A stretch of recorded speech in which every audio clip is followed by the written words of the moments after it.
ang aking mga kabata.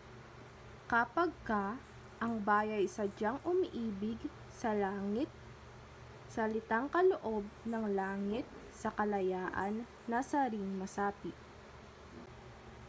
Katulad ng ibong na sa himpapawid, pagkat ang isang salita'y isang kahatulan sa bayan, sa nayot, mga kaharian, at ang isang tao'y tulad, kabagay, ng alinmang likha noong kalayaan, at hindi magmahal sa kanyang salita mahigit sa hayop at malansang isda.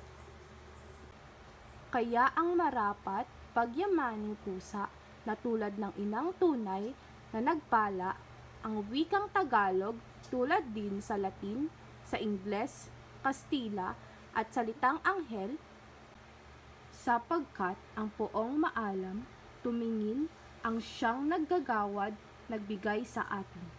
Ang salita nating tulad din sa iba na may alpabeto at sariling letra, na kaya nawalay tinatnan ng sigwa ang lunday sa lawa noong dakong una. Ang batang munti. Ako ay batang munti na ang tanging mithi, magandang ugali, mabuti ang gawi, kahit na batang munti. Pamilya. Kay sarap pagmasdan ng masayang pamilya. Si ama't si inay, responsable sa tuwina. Mga anak, pinalaki ng may takot sa Diyos, tinuruang magmahal, magpawis, at magpagod, pagkat puhunan daw iyan sa paglaki ng lubos.